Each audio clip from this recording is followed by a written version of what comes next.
At Hayes-Mack, we help ambitious businesses grow with confidence. From audit and tax to transaction and advisory services, our experts bring clarity and partnership at every stage. Learn more at hayesmack.com.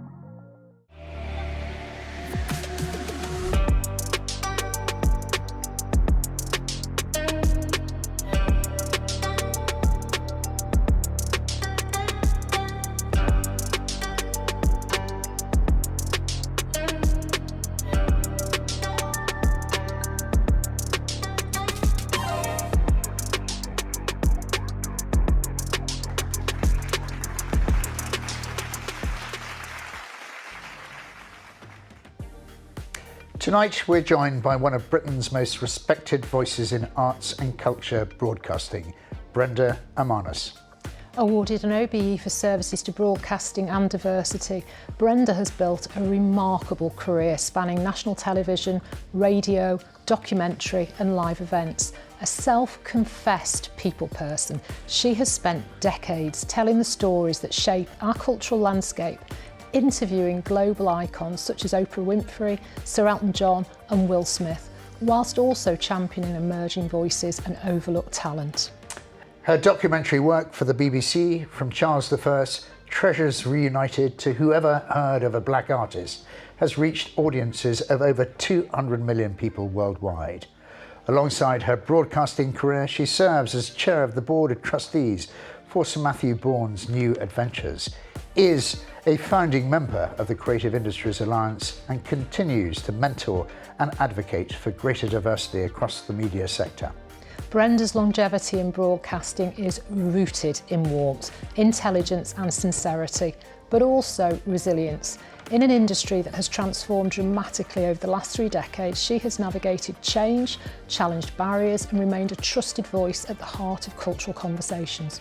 And this evening we explore leadership in broadcasting, the responsibility of storytelling and the obstacles, invisible and visible, shaping the future of the media. And it is our great honour to welcome Brenda Emmanus, fellow OTA presenter, to Off the Agenda. Brenda, welcome. Oh, it's a pleasure to be here, usually on that side of the seats, exactly. But yeah, I'll try it from here. Well, it's lovely to have you. And I'm going to start, if I may, by focusing on leadership through storytelling. You built your own career around storytelling other people's stories. What does leadership look like when the power lies essentially in platforming others rather than occupying the spotlight yourself? I think for me it was actually easier that way. I think as you've mentioned, I proudly will declare that I'm a people person, and I've always been curious about people and their stories and what makes us tick and why we behave the way we do. And I've been like that from a child. But there was also a side of me while I was at school that enjoyed performing and communicating and finding ways that meant I was communicating with an audience or with my teachers. I was always in some club or other. I was in sports teams, I was in drama teams. So I liked the collaborative experience as well as being somebody who was, and I didn't see it in the spotlight then. It was a chance to kind of show my skills, to show myself and make my parents proud. And I think my greatest motivation then was to be perfect for them, be the child they'd be proud of. So when it came to my career, I was again navigated by teachers that believed in me and led me around. I was never someone who knew from the beginning what they wanted to do.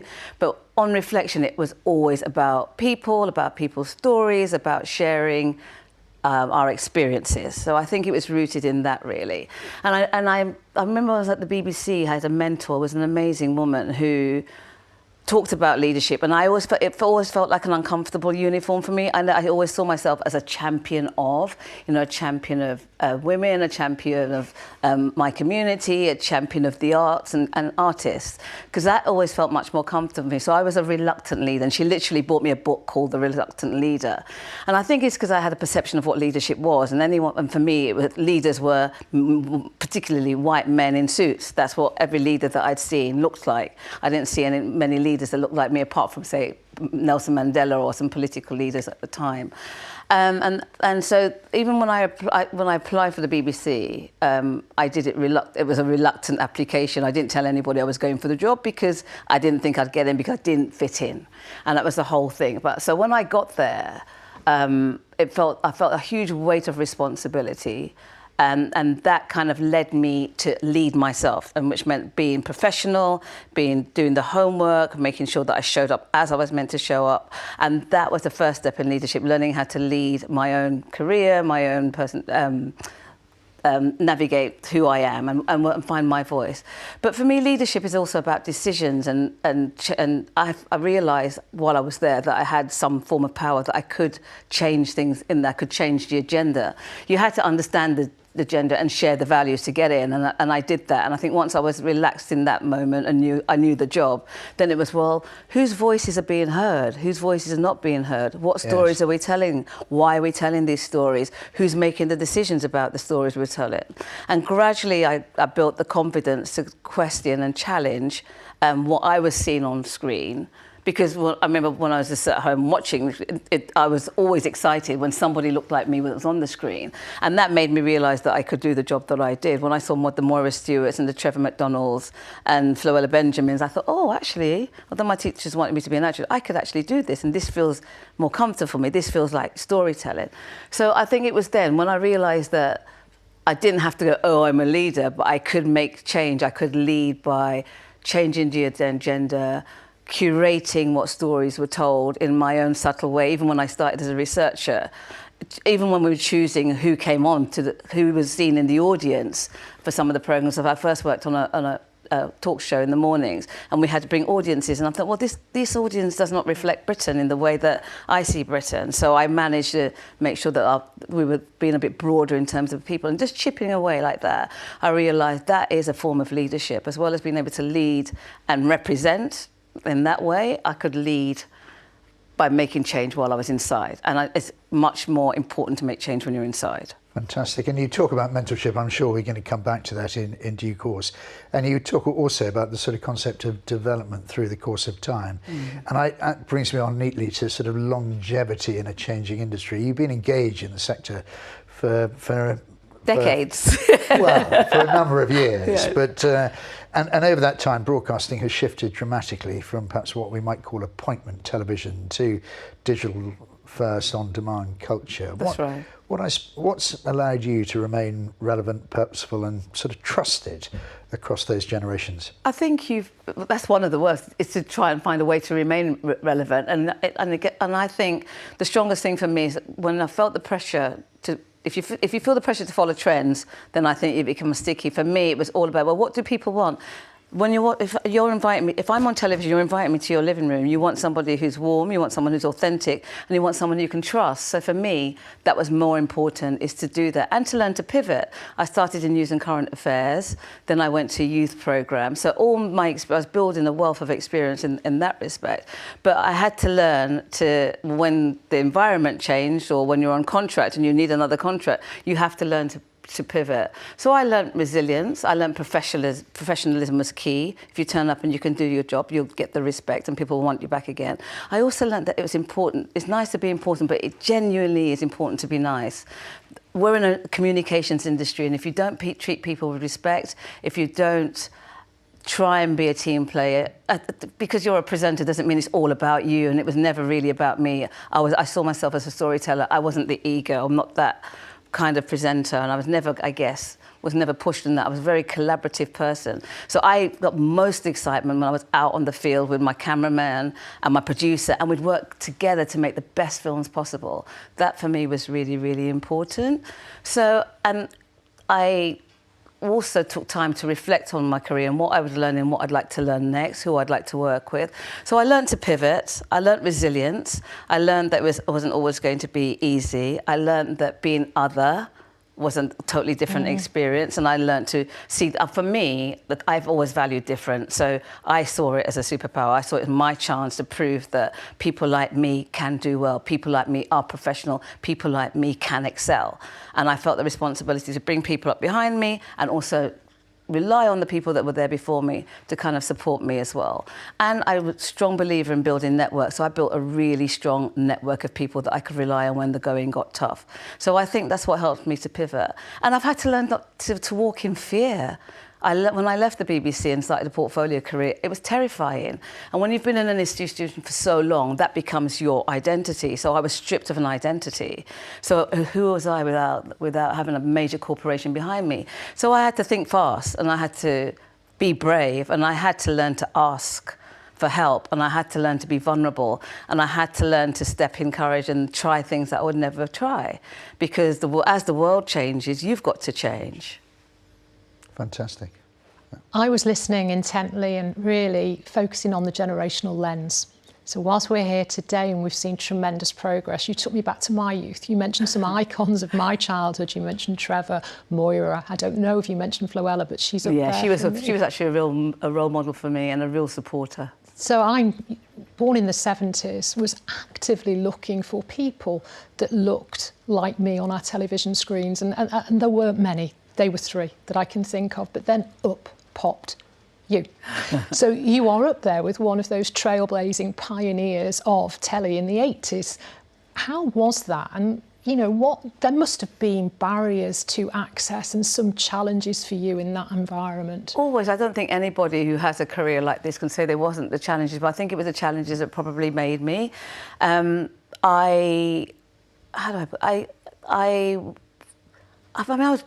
was a very proud black woman, but I was also it was always important to me as well to be in the mainstream, because I thought that's where the change was, and that's how I always operated. I lived on a road where we had the Irish people here, we had English people here, we had an Italian family, and I loved that sense of worldly community. And I wanted my work to be a space where I had that worldly community. So I deliberately, when I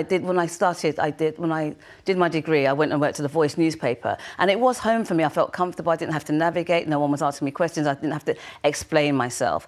And that, when I was going to the BBC, I was reluctant to go because no one looked at me. I assumed it was white, male, Oxbridge, and that wasn't me. But there was something calling me to be there, because I think subconsciously I knew I could make a difference, or I wanted to be in that space where they were doing great programs were being made. All the things I loved were coming from there. I was seeing people taking ideas and and making them into the most amazing projects. I love film, I love documentaries, I love fashion. There was everything was in this screen, and I wanted to be in that world.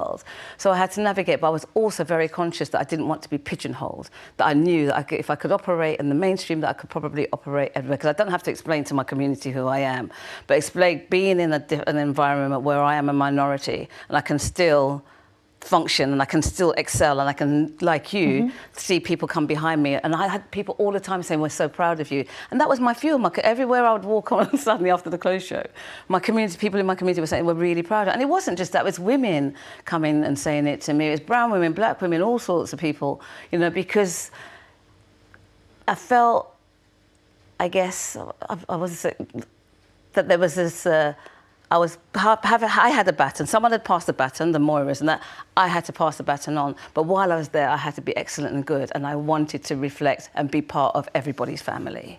I think that's really important, and I think what we're describing there is how you created bridges for others to cross, and I think being that first, or one of the only few, probably gives a great weight of responsibility. It does, and I used to talk to colleagues about that. And they said, well, you shouldn't carry that weight, you've just got to do it for you. But I always felt that sense of responsibility. But the challenges was to overcome the mindset. Mindset is a real big thing, because sometimes I felt like the real enemy was in my head, because I put the blocks up. I didn't think the BBC would want me, but my first application I was in, I didn't ever think I would be sitting up with the Director General as my mentor. But I put the application in and I was in. I didn't think I'd be going and interviewing opera classical conductors or top film stars. I didn't think I'd be sitting on a chair with Robert Redford or Will Smith and Oprah Winfrey in front of me, but I took the step and I was in. And I think it is that feel the fear or do it anyway, which is tough for someone like me who, although I do a job which is very public, I'm quite introvert by nature, and I'm an overthinker and I'm a worrier. So I had to learn to just take the courage, be vulnerable, realise, because I built a network of supporters, that if I jumped, there'd be somebody there to help me. And if I fell, I just learned from the lesson. Thank you. Excellent. I mean, if I can take sort of diversity a little bit beyond simply the headlines, you received an OBE for services to broadcasting and diversity, but where do you believe the industry has made real progress, and perhaps where is it still falling short? I think it's made real progress in the obvious. If you look at the television screen now, if you look at broadcasting, it collects the range of faces that we see is very, very different and very broad. And that's a good thing. We are seeing more brown faces, black faces, women, you know, there's a whole plethora of people that we're seeing on the screen. But I think the real challenge is, and I noticed that when the further up the ladder you go, the more we call it the snowy white peak, and it is still a very snowy white peak. The decision makers are still very much the same. I went back to visit someone because I thought I was part of the network at the black network at the BBC. So I went back because they were asking how we were very proactive, but we worked as critical friends, so we had a real good relationship with the execs. And now it's slightly defunct, and they were asking how we did it, but.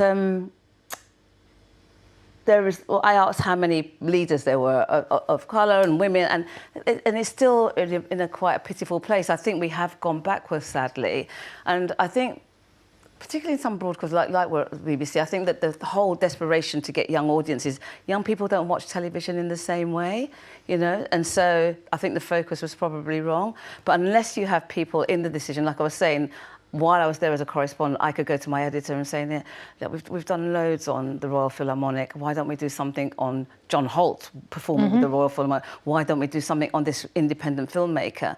There aren't enough people that are still there that can do that are doing that. And there aren't enough people sitting in on the boards of governors. There aren't enough commissioners that are different and thinking differently. And I think, because it's become more challenging, I think people are starting to play safe. I find that in the arts per se, because money's tighter, because people want bums on seat, because although it's the creative industries, money still talks, people are playing slightly safer. The exciting thing is that the range of platforms that are available to young people, and if you're old and brave enough, you could create your own platform. There's a colleague I used to work with, she's now in her 70s and she's at the peak of her career because she's embraced social media and made it work for her. So I think as exciting as it is in terms of access and platforms and voices, the power, where real power lies, is still, there's a hell of a lot of work to do there. And that's where we need to see change. And for me, if I'm climbing higher and there's no one there like me, then we've still got a lot of work to do. You've explained that you've interviewed some really, senior people in government, in industry, and also the arts. But I am curious, in terms of impact, what has been the most impactful and perhaps unusual interview that you've had that you can say directly changed or influenced your leadership? I mean, you mentioned earlier to me that you'd interviewed Hockney, who's an artist I hugely admire. It'd be quite interesting, I think, to hear whether you've had quite an unusual source of inspiration for your leadership journey. That's really interesting. I think what I've always found, and remember I talked about why I wanted to be in the mainstream, because I knew being different meant I would stand out a little bit. And the amount of times I've walked into a room and people have either jumped back, or they've been as curious about me as I've been about them. And it's not that I go and say, hey, look at me, I'm a black girl. Yeah. But you don't have to do it. But I'm very I'll go. I think the real thing is because I'm so curious, and I'm like a child when I do my work. I'm like Winnie the Pooh going into the honeypot. I want to know about you. I want to know about your ideas. And he was, I didn't sleep the night before I did. And I don't know why. Robert Redford is one I remember not sleeping. And I remember Hockney, I wasn't. And quite different characters, I imagine. But I think it's because I got into the hype of them being big names and so at the peak of their careers. But when I got in, I met a human being. I met people who were really down to earth and really chatty, and my curiosity fed their enthusiasm, and the fact that I knew about their work meant they were flattered. You flattered their ego because you've taken time, and that's what I meant about being professional. So there are times like that. There's some, and I'm not going to name drop, but there are some you get on so well. The magic of my job, the challenge of my job, is building relationships within 5 minutes. When you walk into, you get junket. Oprah Winfrey, we had 15 minutes, I think, with her. You've got to build relationships really quickly. So I think being curious, being professional, but I think the one that really got me, and it was just by default, was doing a documentary in Atlanta on Morehouse College, and they go, he's here, and I turned around and Muhammad Ali was there. Wow. And it was one of my dad's heroes, and he came up to me, and I couldn't talk. That's the one time that I think I've really been starstruck, was with him. Oprah and Maya Angelou, because I was doing that, and Maya just went, it's okay. You met Maya? I met Maya Angelou, yeah. It was one of my early interviews when I was at The Voice. But I think it was clear that I was shaking, she held my hand, she's okay. And I remind myself, I use that sometimes, if I get nervous, I remember her going, it's okay. And I remember they're humans, and my dad used to have this thing, and I don't think I can say, my dad goes, just remember, everybody goes to the toilet. Of course they do. And if you remember that, and you remember people are human, and we're all human, we're all beyond the title, it's just a title, it's just a job. So we're you all mentioned humans, Maya. and I always connect on a human level. And Muhammad Ali in the same sentence. Very, very casually. I imagine they have almost a ready-brek glow about them. Yeah, some of them do, actually. Some of them, there is a special... And I think, my friend used to say, you can tell the winners from the start. And I think that you walk into them and you can tell when someone's really, really special or really stands in their own power. Mm. And it's not an ego power, there's something very... I can only describe it as spiritual. There's a calm and an inner confidence. Because I don't like loud and brash. No. My voice is very loud. I'm used to throwing my voice, and I'm automatically throwing my voice because we're here. But I like a quiet confidence, and the people I really admire, like the Mayas and the Robert Redfords, there is a quiet confidence. They know who they are. There's nothing to prove because they've proved their excellence already. I have that with Michelle Obama as well. I just think if you ask me who is next on my list, there's a real strong sense of leadership and purpose and courage and authenticity about it. And I think that's what I call that. They're the leadership values that I really admire. Fantastic. We spoke right at the beginning about mentorship, or you mentioned it, and you've alluded to it in various other parts of this conversation too. And you're widely recognised for your own mentorship and support of emerging talent in the sector. So why for you is leadership in media not just about sort of the personal visibility, but making sure that you support succession beyond? Because it's not about me, and I think exactly what you said, it's about succession. It's about what are you going to leave behind. If I drop dead here, who's coming up behind me? Who's going to do more than I've done? And I say this to my daughter, it's not what I've done, because not that she cares what I've done, it's really all right, you're just my mum. It's what you're going to do. How are you going to make a difference? How are you going to leave your imprint on the world? And I don't like everyone to go guns and blazings and be lords and lady Farquhars, or, win OBEs, etc., etc. Make a difference in your space and your world. That's what matters. Do the very best. We have one life. There's no rehearsal. We can't go, I'll rehearse it and then I'll come back and do it again and do it properly. And maybe because I've had a few years where I've lost people, or I know people that suddenly got cancer, or my mother had dementia, and I've learned to value life now. But I say this to young people all the time, there is no rehearsal. You're here for a reason. Find your purpose and make the most of it. Or if you don't know your purpose, try everything. Don't be afraid to make mistakes. Just learn. If you get it wrong, what's the lesson in it? And that's the why. What is the lesson? What am I learning? Why am I here? Why have I met you now? What can we learn from each other? What can we do together? I'm a real octopus and a networker. Like, that's all that matters to me. Is why people come into your life. And that's the other thing. If you ask my daughter, she goes, I know. People come into your life for a reason, a season, or a lifetime. And experiences are exactly the same. Why was I put where I was to work? What am I supposed to do?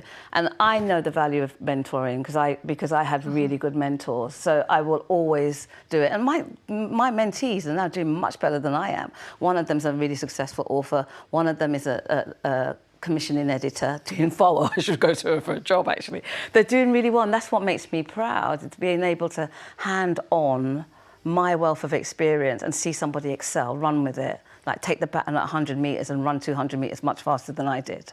Lovely answer. Really lovely answer. I think one of the threads I picked up on there is that leaders learn. We're constantly learning. We're constantly evolving. Your industry's changing. Changes rapidly. Enabling technology. We've got people streaming from their bedrooms, creating content. You can buy gadgets and devices to do this stuff at home. My industry's AI and technology. How are you learning and evolving to navigate the future of broadcasting? This is where I've been at my most vulnerable, especially because I don't have a whole corporation and team behind me. Because now I have a portfolio career, so I'm having to learn to pivot, and I'm having to learn to use social media as a tool and a real practical tool. Where I was terrified of it, you know, when everyone was like starting to post on Instagram, I was really, and mine still is, if I'm to be honest, slightly retrograde, because I'm never instant. I like to think about why am I posting, what message do I want to say, who cares if I'm having tea at the Ritz or I'm shopping in Portobello Market, or why am I doing this? And I've had to get over myself for that, because it's another way of communicating, it's another way of building an audience, it's another way of building relationships. So I'm only now learning to pivot, embrace it and see it as a friend as opposed to the enemy. And so it's becoming quite exciting. I'm doing more podcasts as well. So, you know, I'm learning that you don't have to be a broadcaster just on television. I think when I left, I felt so vulnerable and thought, and I'm older, yes, what am I going to do? But there are exciting worlds out there, and this is a real time for me to play. So I'm doing podcasts, I'm doing live events. You know, I'm writing film scripts. It's a time to play and try new things. And also, it's really important to me to be working with younger people as well, because you can learn from so much from them. That language is their language. So I can log on to a computer and I can do the basics. But in terms of learning how to use AI and to use digital, all the digital tools that are out there, hey, I found me a younger family that helped me do that, and I can give them my expertise in terms of turn up on time, do the best you can, do your research. And that's how we learn and build. That's why when people talk about diversity and they think, oh, if you bring a black or brown person or a woman to the table, a white man's got to lose. No, there's wisdom and experience there. We want you to sit at the table with us. And that's why it's important to me, you know, each one teach one. Fantastic, yeah. 2 and 2 makes 5 as opposed to 4. Yeah, 55 if we can. It's like 5 loaves and 2 fishes feeding 3,000 people. That's wonderful. I am Jesus not. Yeah. Can I come to one final question, and that is in relation to the next generation that you were talking about there. It's a question that you know all too well that I ask everybody off the agenda, and it's that we live in challenging and fast-changing times where arguably hope and aspiration are in short supply. So what advice and what words of wisdom would you give that next generation as they begin to start on their own career path? Where would I start? I would say the world is your oyster. The world is what you make of it. So I would say, A, have some clarity of purpose. Know yourself, know your skills, know your weaknesses and your strengths, but don't focus on. I think if I'm to be honest with you, I think I focused so much on my weaknesses, what I didn't think I was good at, and try to build them. I would say now, the world has changed so much. Focus on your strengths. Let the world know that what you are great at and what you are good at. See every disappointment as an opportunity to learn. Be resilient. Fall down 1 time, get up 6 times. Build really strong networks. There's so much, because my daughter, what do I tell her? Don't sweat the small stuff, and it's all small stuff. We can cause drama. Not everything is a drama. And the wealth of opportunities that are there for you, I think, is something that you should really see as exciting. The platforms are there, the ideas are there. Storytelling is such a powerful tool, and there are so many different ways to tell your story.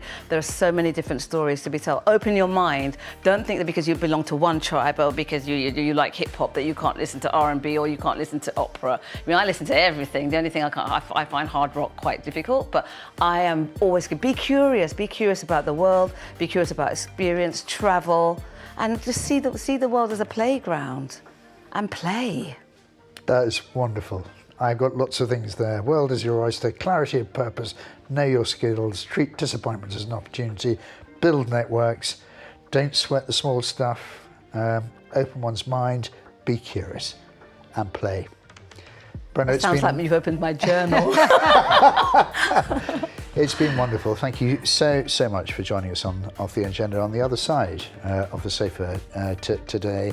Thank you for being such an inspiration, for your candid comments. We wish you all the very best of luck ahead, and we will look forward to welcoming you back to Off the Agenda. See you on the other side. On the other side. Thank you very much. Thank you both. Thank you both.